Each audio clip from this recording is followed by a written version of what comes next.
माता पिता तो बचपन से यही सिखाते हैं कि पढ़ो लिखो, बड़े होकर नौकरी चाकरी करो, फिर शादी विवाह होगा, बाल बच्चे होंगे, यही मार्ग दिखाया जाता है। कहीं ना कहीं मैंने स्वयं भी यही मार्ग देखा है। तो कोई ये नहीं बताता कि तो आपको संत बनना है? इंटरेस्टेड हूँ और कहीं ना कहीं मुझे ये कहा जाता है कि तुम ऐसा करोगी तो हमारी बहुत बदनामी होगी, नहीं, रिश्तेदार बदनामी क्यों क्या होगी? कहेंगे कि इतना पढ़ाया लिखा है और वो ऐसे ही हो गई। और कई लोगों से तो उपहास भी हुआ इस बारे में, पूजा पाठ को लेकर के या इन चीज़ों को लेकर के।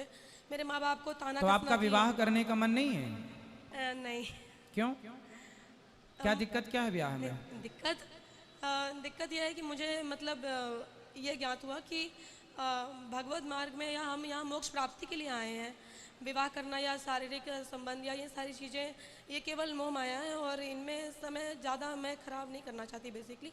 और अगर शादी विवाह हो जाए तो मुझे एक दूसरे व्यक्ति के अनुसार चलना पड़ेगा प्रतिदिन, जो शायद मैं नहीं जानती कि वो मैच होगा या नहीं है, तो विवाह के बाद ही। और एक बार विवाह हो जाए तो जो मुझे समझ में आया है कि आप उसे छोड़ नहीं सकते, और अगर वो परस्पर इस सदमार्ग में ना चले तो मेरे लिए काफ़ी कठिनाई हो सकती है। तो ये एक डर है। और ऐसा भी तो हो सकता है कि आपका जहाँ विवाह हो वो बहुत योग्य लड़का हो और आप दोनों संतों की तरह जीवन जिए। गृहस्थ में रहकर गृहस्थ संत और श्रेष्ठ होता है।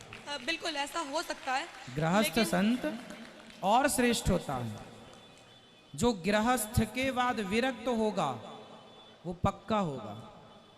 मतलब पक्के तो फिर ठीक है, सब पक्के हैं, लेकिन फिर भी वो और अच्छा है कि गृहस्थ के बाद विरक्त। हमारे जितने आचार्य हैं लगभग, चाहे वो स्वामी रामानुजाचार्य जी हों, चाहे श्री चैतन्य महाप्रभु हों, ये सब गृहस्थ के बाद विरक्त हुए हैं। श्री चैतन्य महाप्रभु गृहस्थ के बाद विरक्त हुए। और तो विरक्ति गृहस्थ में रहकर भी हो सकती है, पति पत्नी साथ में रहे। अब वशिष्ठ जी और अरुंधति माँ पति पत्नी, और देखो संत हैं। वशिष्ठ जी तो राम के गुरु हैं, वो गृहस्थ हैं। गार्गी और गर्गाचार्य जी भगवान कृष्ण के गुरु हैं। सांदीपनी जी और उनकी पत्नी गृहस्थ हैं, और गृहस्थ में रह करके उनसे बड़ा संत फिर कौन होगा। तो आपकी बात सही है, आपकी जगह आप ठीक है, लेकिन एक ये भी नजरिया है कि हो सकता है कि ईश्वर ने हमारे लिए एक ऐसा संत चुन रखा हो जो गृहस्थ में रहकर, क्या है कि आपका मार्ग सही है, ठीक है, लेकिन फिर भी गृहस्थ आश्रम सेफ है, अच्छा है।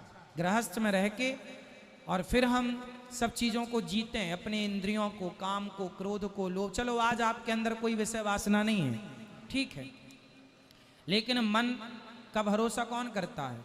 एक संत जी पानी में खड़े होकर तपस्या कर रहे थे। सैकड़ों साल हो गई, 100 भरी उनका नाम था। सैकड़ों साल से तपस्या कर रहे थे कि पानी के अंदर मछली और मत्स्य का संग देखा, तो वो उनका मन जागा और उन्होंने 50 विवाह किए। तपस्या छोड़ी, 50 विवाह किए, गृहस्थ में रहे, और उसके बाद फिर उनकी विरक्ति हुई, फिर उनकी सदगति हुई। तो मन आपका कंट्रोल है, भगवान करे खूब कंट्रोल हो आपका मन, लेकिन मन की चंचलता का भरोसा नहीं है। आप अपने मन पर विश्वास नहीं कर सकते क्योंकि मन बड़ा चंचल है। इसलिए मेरा मानना है कि आप गृहस्थ में रहकर भी भगवान को प्राप्त कर सकते हैं, और आपकी मन विरक्ति की है तो आप स्वतंत्र हैं।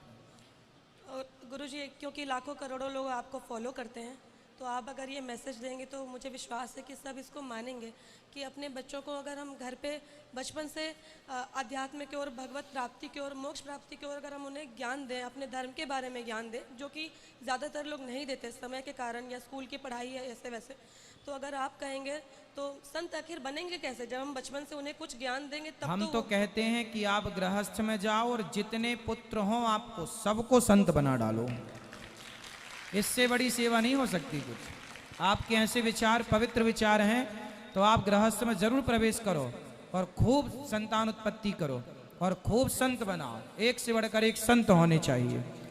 2-4 हम तो कहते हैं एक बेटा एक्स्ट्रा पैदा करो केवल संत के लिए, ये संत बनेगा। तो संतों की जो कमी है वो थोड़ी पूरी होगी, और संतों का होना बहुत जरूरी है। गुरुजी, हम लोग जब बाहर जाते हैं पूजा स्थल पे, रेलवे स्टेशन, कहीं भी, तो जैसे हम लोग जानते हैं कि हर बच्चे में भगवान का रूप होता है, कह लो श्री कृष्ण का रूप होता है छोटे बच्चों में। पर कुछ बच्चे गलत राह पे चल रहे हैं माता पिता के वजह से, या कुछ ऐसे मतलब जो हमें परेशान करते हैं कि आप हमें 10 रुपये दे दो, 5 रुपये दे दो, या तंग करते हैं, कपड़े खींचते हैं, कई पैर पकड़ लेते हैं, छोटे बच्चे। मुझे पता है कि वो अज्ञानता में ऐसा करते हैं, क्योंकि उन्हें कुछ लोग भटका देते हैं कि जाओ यहाँ ऐसे पैसे मांगो, लोगों को पैर पकड़ो तो लोग देंगे तुम्हें 100, 200, 500, 1000 तुम कमा लोगे, कह दो कि मैं अनाथ हूँ। तो ऐसे सिचुएशन में मैं कई बार उन्हें मना कर देती हूँ कि नहीं, मैं नहीं दूंगी, मेरे पास होते हैं पर मैं नहीं देती, क्योंकि मैं जानती हूँ कि गलत मार्ग में चल रहे हैं। तो क्या इसका पाप पुण्य, क्या इसका पाप छोटे छोटे मुझे- बच्चों को तो आप उनसे कहो बेटा आप भीख मत मांगो, हम आपको पढ़ाते हैं, चलो आप कहाँ पढ़ना चाहेंगे वहाँ पढ़ाएंगे। पढ़ाने के लिए आप उनको, आप मतलब हर शहर में हर चौराहे में ये बच्चों का भीख मांगने का पूरे देश की ये समस्या है।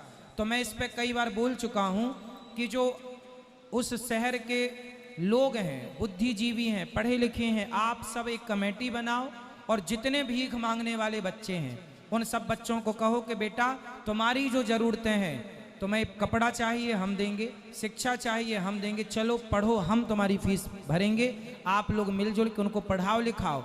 और यदि वो पढ़ने लिखने लग जाएं तो वो देश का भविष्य बन जाएगा, और यदि नहीं पढ़ें, वो भीख ही मांगें, तो फिर FIR दर्ज करा के उनसे कहो कि भाई ये तो धंधा बनाए, हम तो हेल्प करने को तैयार हैं। इसका पता चल जाएगा कि वो धंधा है या ज़रूरत है। एक होता है धंधा, एक होती है ज़रूरत। मैं ज़रूरत है तो आपसे मांग सकता हूँ 2 रुपया या 1 गिलास पानी, और कुछ लोगों का धंधा ही है कि भाई मांगनी है।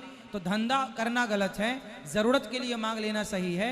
और यदि आप हेल्प कर पाए उन लोगों की, अब जैसे गौरी गोपाल गुरुकुल में 100 बच्चे पढ़ रहे हैं, सब गरीब परिवार के बच्चे हैं, हमसे जितना बन पड़ा हम 100 बच्चों की हेल्प कर पाए, आप 2 बच्चों की करो, आप 4 बच्चों की करो, आप 10, जितना ईश्वर ने आपको लायक बना, अपने आप पूरे देश की हेल्प हो जाएगी। ये समस्या देश की खत्म। समस्याओं पर चर्चा नहीं करनी, समाधान पर चर्चा करना है कि इसका समाधान क्या है। गुरुजी, मैंने कुछ बच्चों को कहा कि चलो मैं तुम्हें पढ़ाऊंगी, हाँ। पर वो मना कर देते हैं, कहते हैं नहीं, भाग जाते इसका हैं। मतलब वो धंधा है, फिर उनको देना गलत है।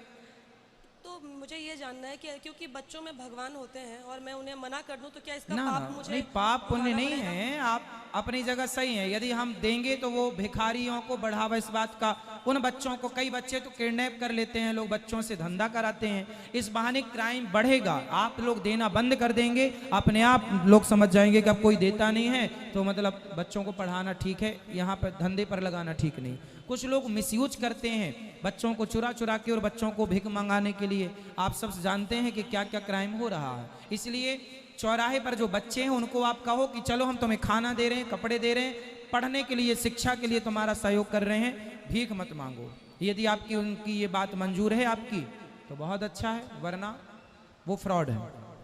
राधे राधे गुरुजी, राधे बहुत राधे। बहुत धन्यवाद। आपसे बात करके जैसे मेरा एक सपना पूरा हो गया। बहुत बहुत धन्यवाद। खुश रहिए। जय श्रीमन नारायण गुरुजी।